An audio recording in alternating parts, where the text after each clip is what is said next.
Good morning student. आज की class है बीटी सेकेंड सेमेस्टर।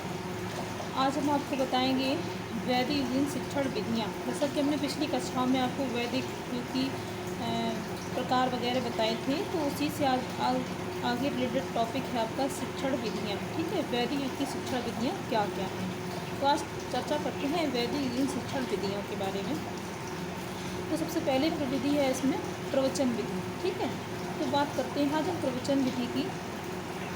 प्रवचन विधि में गुरु छात्रों को धार्मिक ग्रंथों के प्रवचन देते थे, यानी जो गुरु थे छात्रों के बीच धार्मिक ग्रंथों के प्रवचन देते थे। छात्र उन प्रवचनों को ध्यान से सुनते थे, यानी जो छात्र थे उन प्रवचनों को ध्यान से सुनते थे तथा उनका अनुसरण करते थे। अनुसरण का मतलब होता है पालन करना। ठीक है, किसी भी क्रिया का पालन करना, किसी की बात को सुनना या उसकी आज्ञा का पालन करना, उसको हम अनुसरण कहते हैं। ठीक है, अधिगम की भाषा में गुरु शिष्यों के सम्मुख वेद मंत्रों का उच्चारण करते थे, यानी जो गुरु थे वो शिष्यों के सम्मुख यानी शिष्यों के सामने किसका वेद मंत्रों का प्रस्तुतिकरण करते थे। ठीक है, शिष्य उन्हें दोहरा कर याद करते थे, यानी जो शिष्य थे यानी छात्र छात्राएँ थे उन्हें उनको दोहरा कर याद करते थे। ठीक है, तो ये तो प्रवचन विधि थी। अब आप बात करते हैं व्याख्यान विधि की। तो व्याख्यान विधि में क्या कहते हैं, शिष्यों को वेदों के मंत्र कंठस्थ कराने के बाद गुरु उसकी व्याख्या कर उसका अर्थ एवं भाव स्पष्ट करते थे। यानी जो शिष्य थे वेदों के मंत्र, वेद यानी जो आपको बताए थे वेद जो होते हैं उनके मंत्र को कंठस्थ का मतलब याद करा कर, ठीक है, रटा कर जिसे बोलते हैं, कंठस्थ कराने के बाद गुरु उसकी व्याख्या कर उसका अर्थ एवं भाव, यानी उसका अर्थ और भाव दोनों, अर्थ और व्याख्या दोनों स्पष्ट करते थे और उनका उदाहरणों का प्रयोग उनके द्वारा मतलब उदाहरण के द्वारा उन्हें समझाकर बच्चों को प्रयोग कराते थे। ठीक है, ये किसमें थी, व्याख्यान विधि में। अब बात करते हैं प्रश्नोत्तर शास्त्रार्थ और वाद विवाद विधि, यानी प्रश्नोत्तर शास्त्रार्थ और वाद विवाद विधि।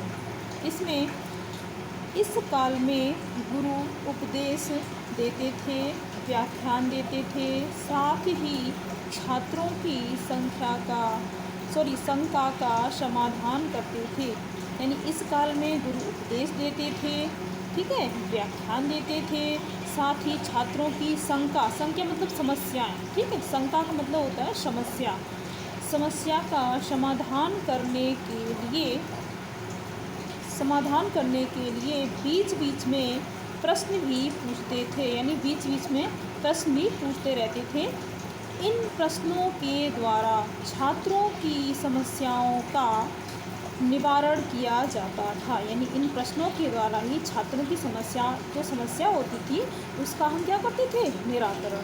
ठीक है, शिष्यों और गुरुओं के बीच वाद विवाद का आयोजन भी किया जाता था, यानी जो शिष्य थे और गुरु यानी छात्र और शिक्षक के मध्य क्या होता था, वाद विवाद। ठीक है, वाद विवाद का आयोजन भी किया जाता था। विद्वानों के सम्मेलनों का आयोजन भी किया जाता था, यानी जो गुरुकुल में जो छात्र छात्राएँ पढ़ चुके थे उनको बुलाया जाता था। ठीक है, या उनसे बड़े शिष्य या गुरुओं को भी बुलाया जाता था और उन सम्मेलन, ठीक है, जैसे गोष्ठी बोलते हैं हम, ठीक है, सम्मेलन प्रेस कॉन्फ्रेंस भी बोलते हैं उसको, तो आयोजन कराया जाता था जिसमें विद्वानों के बीच शास्त्रार्थ होता था, जिससे मतलब वाद विवाद प्रतियोगिताएँ होती थी, इससे बच्चे उनका अनुसरण करते थे। शिष्य इन सब को सुनकर ज्ञान में वृद्धि करते थे, यानी जो शिष्य थे इन सब को सुनकर अपने ज्ञान में वृद्धि या उन्नति करते थे। ठीक है, अब बात करते हैं तर्क विधि की। तो तर्क विधि जैसा कि बात से ही स्पष्ट है, तर्क करना। ठीक है, तो तर्क जैसे विषयों के अध्ययन के लिए तर्क विधि का प्रयोग किया जाता था, जैसे छात्र विषय के अंतर्गत समाहित तथ्यों को समझ सकें। ठीक है, जिसमें छात्र जो आपके तर्क जिस जैसे रिलेटेड विषय होती हैं उनमें समाहित तथ्यों को समझ सकें। तर्क विधि के अंतर्गत आती हैं। ठीक है, अब बात करते हैं कहानी विधि की।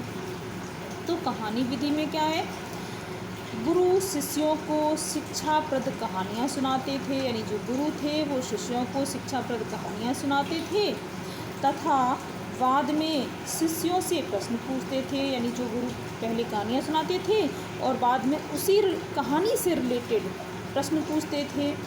उन्हें इस कहानी से क्या शिक्षा मिली, इस विधि का प्रयोग शिक्षण को रुचिकर बनाने के लिए किया जाता था। यानी जो गुरु थे पहले शिष्यों को कहानियाँ सुनाते थे, फिर उसी से रिलेटेड कहानी के बारे में पूछते थे, फिर और इस विधि का प्रयोग क्यों किया जाता था, क्योंकि शिक्षण कार्य को रुचिपूर्ण बनाने के लिए। ठीक है, जिससे शिक्षण छात्र छात्राओं का इंटरेस्ट बढ़े शिक्षा के प्रति। ठीक है, तो आज की क्लास हमारी यही समाप्त होती है। नेक्स्ट टॉपिक को लेते हुए नेक्स्ट डे हम चर्चा करेंगे। Thank you.